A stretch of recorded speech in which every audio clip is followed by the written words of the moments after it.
I bought that house off Peachtree when I was pregnant with you. Oh, I was so proud of that house. It wasn't much, but it was mine. I built a porch swing and tended a little garden that was just right out front.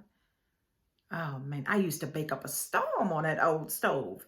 You know, the ones you used to have to light with a long match. And then one winter, your Uncle Clyde came by and said he needed a place to stay. Just until he got on his feet, he said. And, you can't turn your back on family.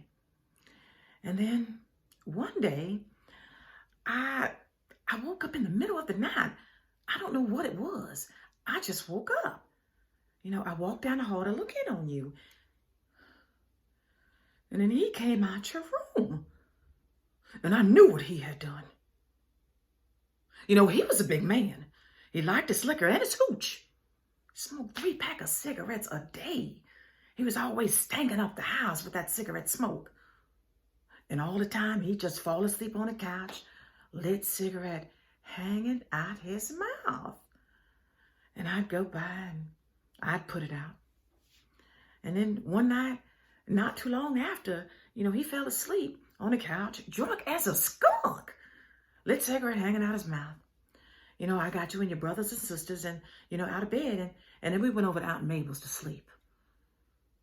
And then that night, that house that I loved so much,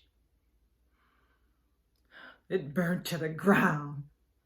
And then your Uncle Clyde burnt right with it. Oh, I know how you've been torturing yourself about what went on here, baby. And maybe you did something real bad. I don't know. But I know if you did, you had your reason. And then sometimes you got to do what you got to do. Even if all you got is a long match and a very flammable hooch.